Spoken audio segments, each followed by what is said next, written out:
Hai sahabat, welcome back to my channel. Jadi saya di sini akan membahas suatu materi lagi nih untuk kalian semua. Oke, sebelumnya perkenalkan lagi nih, nama saya Muhammad Rizky Oktavian, mahasiswa dari Universitas Swadaya Gunung Jati. Salam kenal ya sahabat. Oke, nggak perlu berlama-lama lagi, kita akan membahas materinya. Let's go.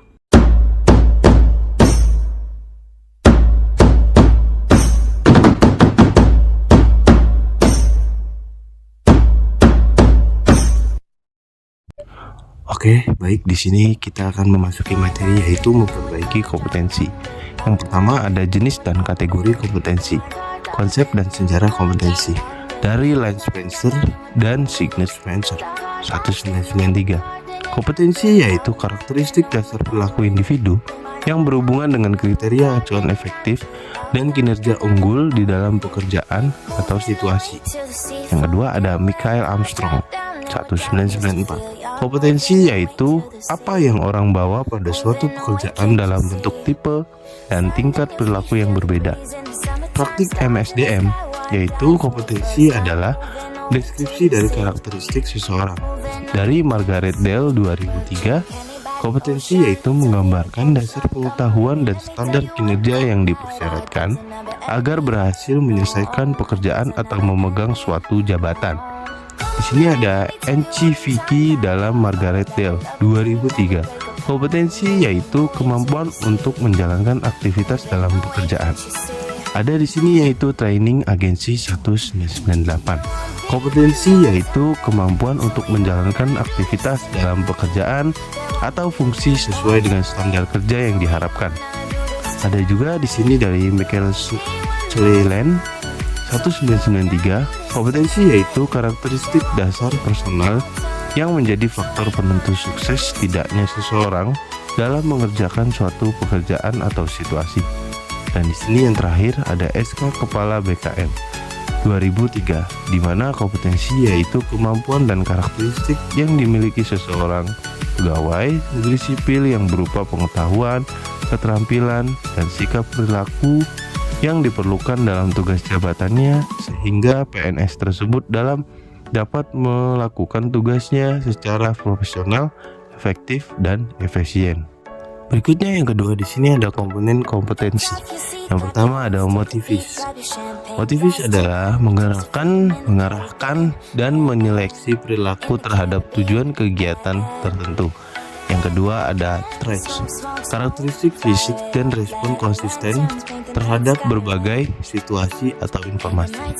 Yang ketiga self-concept, sikap, nilai, dan citra diri seseorang. Yang keempat ada knowledge, pengetahuan atau informasi seseorang dalam bidang spesifik tertentu. Yang terakhir ada skill, kemampuan untuk melaksanakan tugas fisik tertentu atau tugas mental tertentu. Oke, berikutnya di sini perlunya kompetensi diperbaiki. Yang pertama ada kepercayaan dan nilai. Kepercayaan dan nilai seseorang terhadap sesuatu sangat berpengaruh terhadap sikap dan perilaku seseorang. Yang kedua ada keahlian dan keterampilan. Aspek keahlian atau keterampilan ini memegang peran penting dalam membentuk kompetensi. Yang ketiga ada pengalaman. Pengalaman merupakan elemen penting dalam membentuk penguasaan kompetensi seseorang terhadap tugas. Yang keempat ada kapasitas intelektual. Kapasitas intelektual seseorang akan berpengaruh terhadap penguasaan kompetensi. Yang kelima ada karakteristik personal. Karakteristik kepribadian seseorang turut berpengaruh terhadap kompetensi seseorang. Yang keenam ada motivasi. Motivasi terhadap suatu pekerjaan atau aktivitas akan berpengaruh terhadap hasil yang dicapai. Yang terakhir ada isu emosional. Hambatan dan blok emosional sering membatasi penguasaan kompetensi.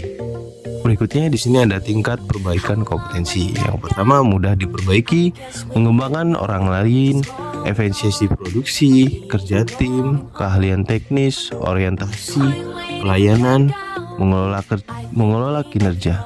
Yang kedua agak sulit diperbaiki, orientasi hasil, kualitas, keputusan, pengaruh, penyelesaian konflik, pemikiran analisis kecerdasan, dan organisasional.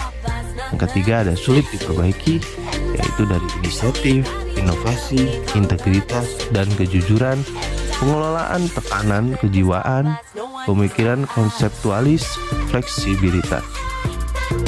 Berikutnya ada perbedaan kompetensi dan konsep lain. Kompetensi yaitu merujuk pada pendekatan perilaku. Perilaku tertentu dijadikan parameter untuk mampu melaksanakan pekerjaan secara efektif, berhasil, dan unggul atau superior. Komponen kompetensi yaitu di mana kompetensi terdiri dari dorongan, sifat, citra diri, peran sosial, dan kemampuan. Dari Boyadzic 1982. Pemahaman kompetensi yaitu dalam hal pemahaman kompetensi perlu dijelaskan pengertian tentang pengetahuan, keterampilan, kemampuan, dan bakat untuk mengetahui sejauh mana perbedaan atau kesamaan dari konsep tersebut. Dari Spencer 1993. Pengetahuan seseorang yaitu di mana pengetahuan yang dimiliki seseorang bisa dikategorikan dalam dua jenis, yaitu pengetahuan yang disadari dan pengetahuan yang tidak dapat disadari. Dari Dale 2003. Keterampilan perilaku. Keterampilan perilaku yang terkait tugas bisa dikuasai melalui latihan dan bantuan orang lain. Perilaku merupakan fungsi dari faktor kepribadian individu dan faktor lingkungan. Sikap dibentuk dari kombinasi pengalaman, kondisi sosial atau lingkungan, dan kepribadian. Berikutnya ada metode penilaian kompetensi. Yang pertama, desain studi terbaik atau klasik dengan menggunakan sampel. Yang kedua, desain studi pendek dengan panel ahli. Yang ketiga, studi terhadap pemegang jabatan dan pekerjaan di masa depan. Berikutnya ada tahap mendefinisikan model kompetensi. Yang pertama, menjelaskan kriteria kinerja. Yang kedua, mengidentifikasi orang-orang untuk sampel kriteria. Yang ketiga, mengumpulkan data melalui BEI atau metode lain. Yang keempat, menganalisis data dan mengidentifikasikan kompetensi. Yang kelima ada mengesahkan model kompetensi. Yang keenam, mendesain aplikasi.